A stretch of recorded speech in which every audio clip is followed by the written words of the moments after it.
as Roseanne said, it starts with you.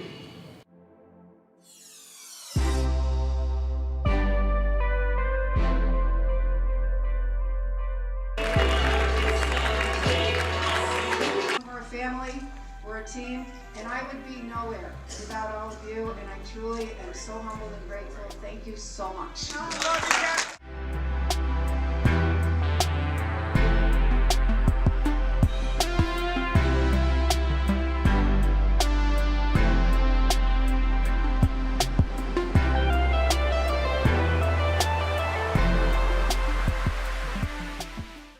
Are you guys ready to hear our keynote speaker?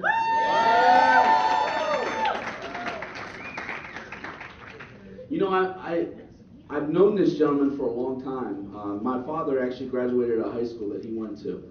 And my father was very much into the sports. So every time there was a basketball or a football game, he drugged me along with him. And as a kid, I used to go to all these games, rain or shine. I'd be sitting there in the cold, raining on me. That's how much of a fan my father was. I remember going to a game at Harrisburg High School and watching this Susquehanna team that was totally loaded with talent. And they would just kill people up and down the court, whether it be offense or defense, and they were well coached.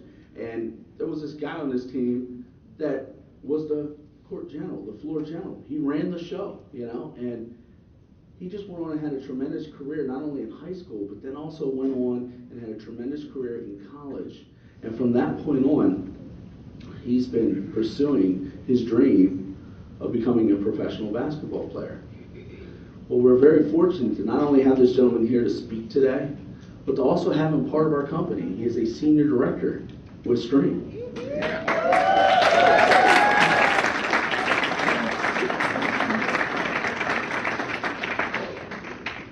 I used to own a promotion and entertainment business, and I met Chris and started developing a friendship with him through that business. And he every year would go on tour with the Harlem Globetrotters and travel the world. And when he would come back, he would do a welcoming party as well as a basketball camp for the youth. And the welcoming party was for all his celebrity friends and everybody in the area that would come and support this. And he came up to me and started talking to me about possibly doing an event for him. And we started working the plans out. And from that point on, we just developed a friendship. And it got closer and closer. And when he joined Stream, it's like him and I became really close. I consider this guy now a very, very good friend of mine. I have no doubt that once you guys hear him, you're going to be inspired, you're going to be excited. You guys are going to be ready to run for your goals and your dreams. And that's exactly what he did. And I don't want to get too much into his story, but it is an amazing one that will literally make the hairs on the back of your neck stand up. And we are very excited to have him here to share a few words with us. So without further ado, ladies and gentlemen, please put your hands together with a standing ovation for Chris Handles Franklin.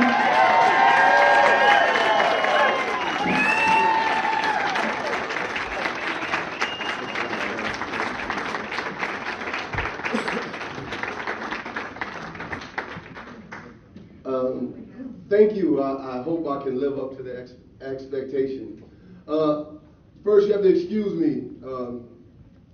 I am a little bit under the weather.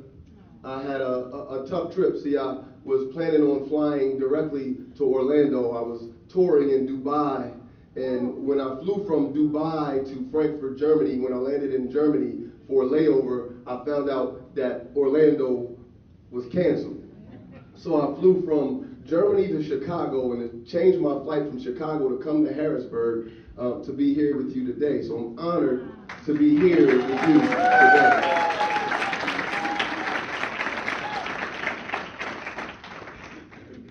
See, I'm a man that wears many hats.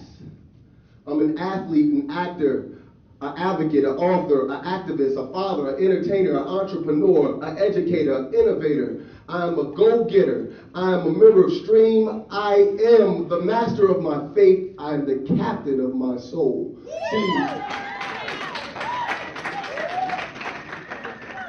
See, See, I believe that I've been destined for greatness, and I believe that every one of you have been destined for greatness. We are born with an innate ability to be great. So it's up to you to figure out how to tap into your greatness. See, me and the brother right here were just talking about that out in the hall. We all have a greatness inside of us. So how do we tap into our greatness? See, I can't necessarily tell you how to tap into your unique greatness, but I can tell you how I was able to tap into mine. See, as a young kid, I always knew what I wanted to do. I saw the Harlem Globetrotters on the cartoon Scooby-Doo, and I knew I either wanted to solve mysteries or play for the Globetrotters. See, I was a 6-year-old kid, and how did I go from having the actualization of my dream come true, the crystallization of my vision made clear? How did I go from that 6-year-old kid in the south side of Harrisburg, Pennsylvania, to actually attaining or achieving my ultimate goal? How did I make my dream come to fruition? See, I think there are a couple things. Number one, I think you have to get rid of negativity.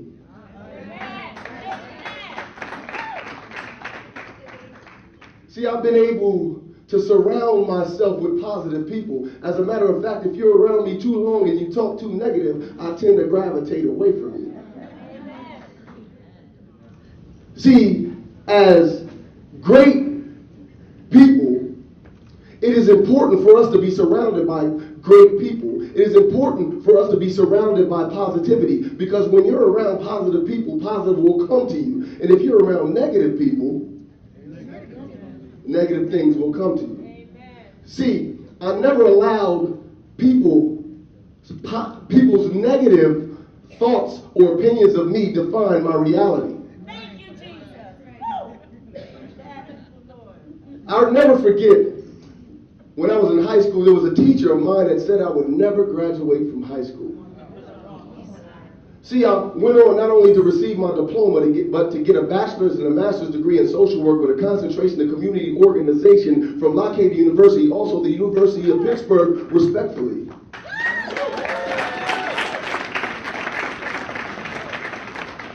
See, I didn't allow the negative perception of that person of me define my reality.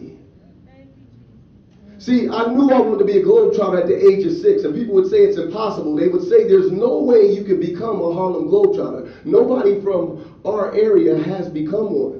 I didn't know how to get there. I just knew I wanted to do it. I would dribble the basketball everywhere. I would dribble to and from the store. I would sleep with my basketball. People would say, you dribble too much. There's one of my college teammates in here right now who will tell you that my college coach would say, you dribble too much. All of my coaches said, you dribble too much. Now I travel all around the world with the Harlem Globetrotters getting paid to dribble.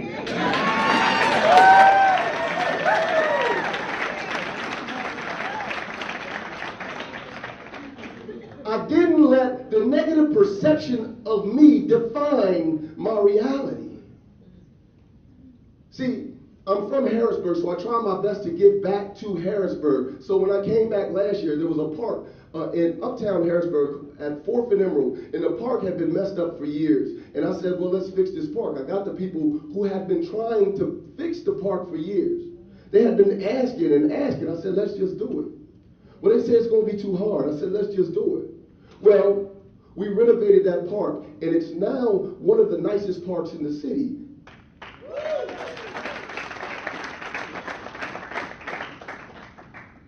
See, they said you can't get kids back active to play. Well, kids are on that court since we fixed that court every single day. If you give kids positive outlets, they'll take them. So I got back late off a tour this year, and I said, I want to do another park. People would say, you don't have enough time. They said it's impossible. They said you can't possibly fix a court with little or no money. I said, I want to do another court this summer. They said, well, we only have a couple of weeks. I said, well, in a couple of weeks, we have to get it done. Well, I'm happy to say next Friday, we are renovating our second park at Reservoir Park, a second beautiful park. 2 amazing parks in 2 years. See, if I listened to the naysayers saying that I couldn't do it, I wouldn't have.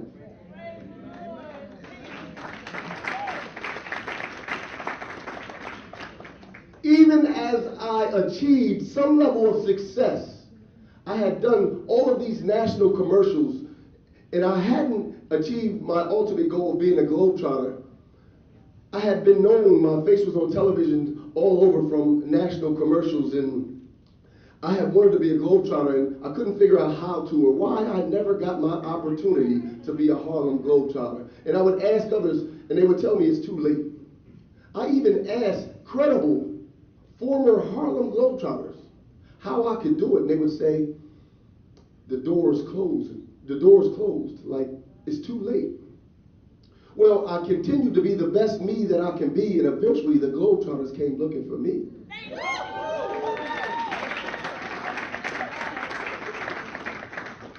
See, I became one of the oldest rookies out there. And people would say, okay, you made it. That's a great job, but you only got a couple of years, so get in there and get your foot in the door and do as much as you can in those couple of years. Well, I'm on year number 10, and I don't see it stopping.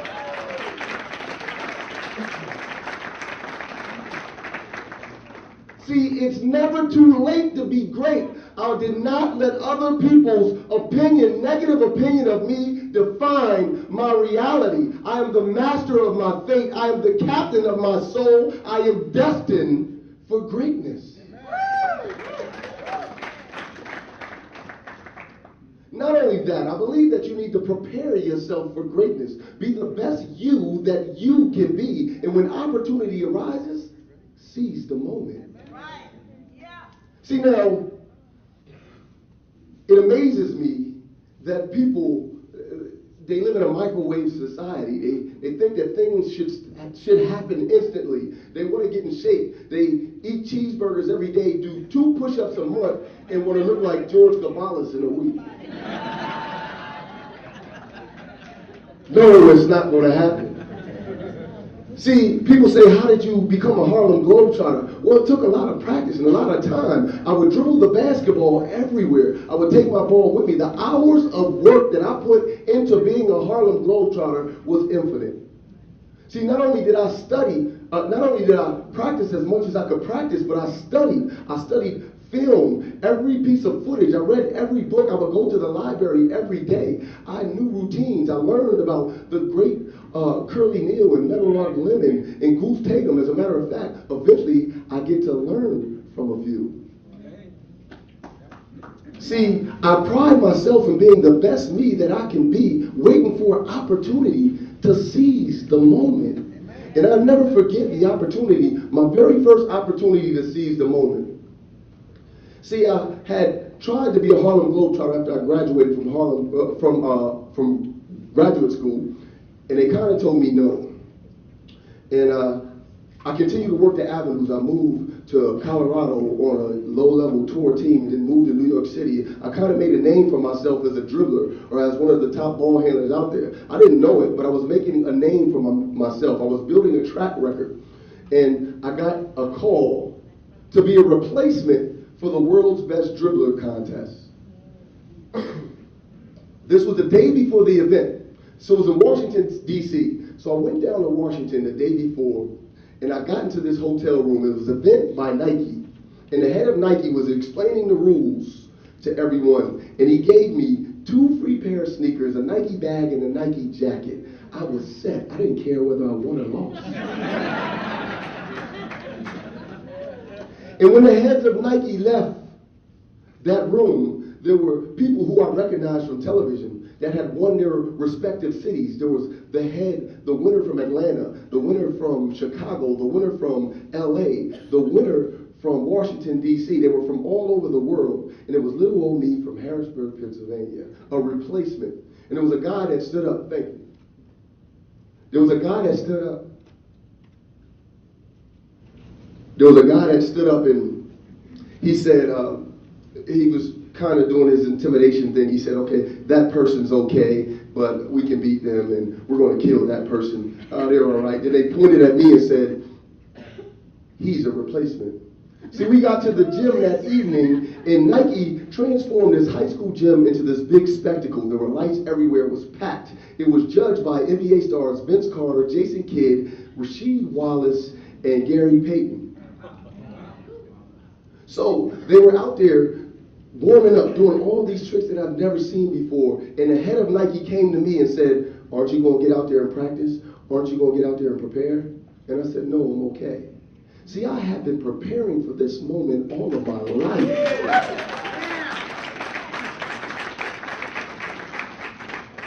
Waiting for the opportunity to seize the moment.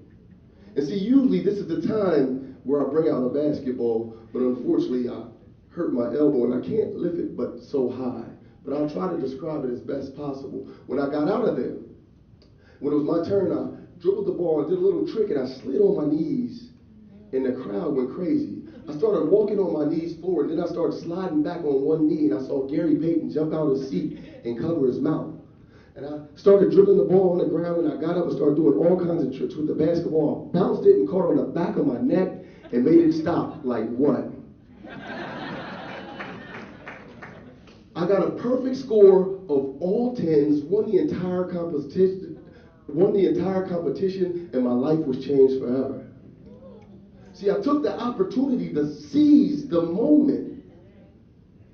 After that, I went on to sign a contract with Nike. I did my very first commercial entitled Freestyle. That commercial went on to win 13 awards, including an ESPY award. As a matter of fact, the commercial is now at the Smithsonian African American History Museum.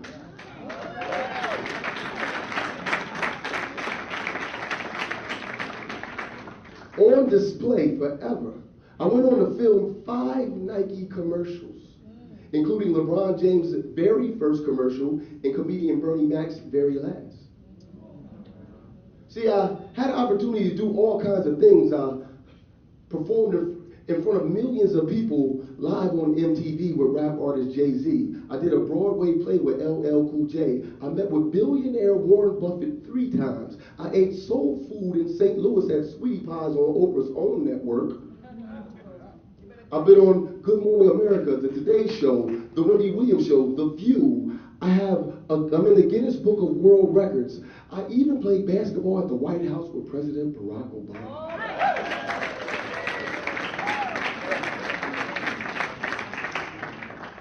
See, I had an opportunity to travel all around the globe. I rode a camel outside the pyramids in Cairo, Egypt. I've been to the top of the Eiffel Tower in Paris, France. I've walked the Great Wall of China. I've been to China 14 times.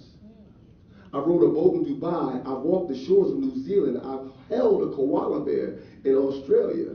I've been to the Holy Land in Jerusalem. I've been to 78 countries around the globe. I've been destined for greatness. I define my reality like you define your reality.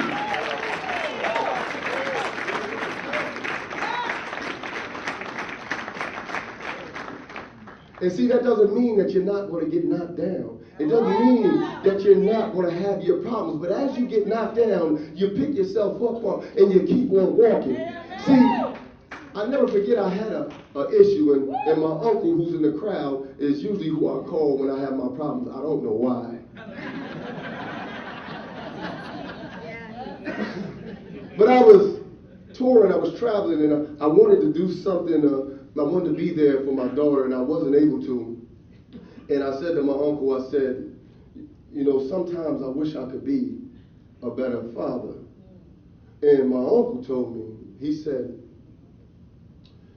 we all can be better. And it's never too late to start.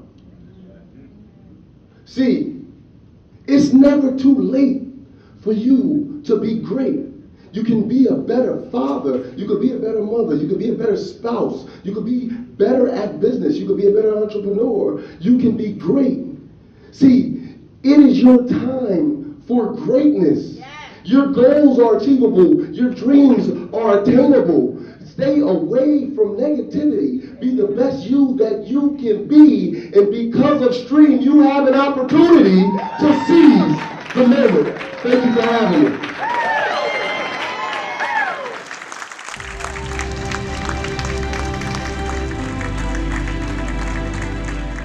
I just got one question to ask. Was that worth coming here alone?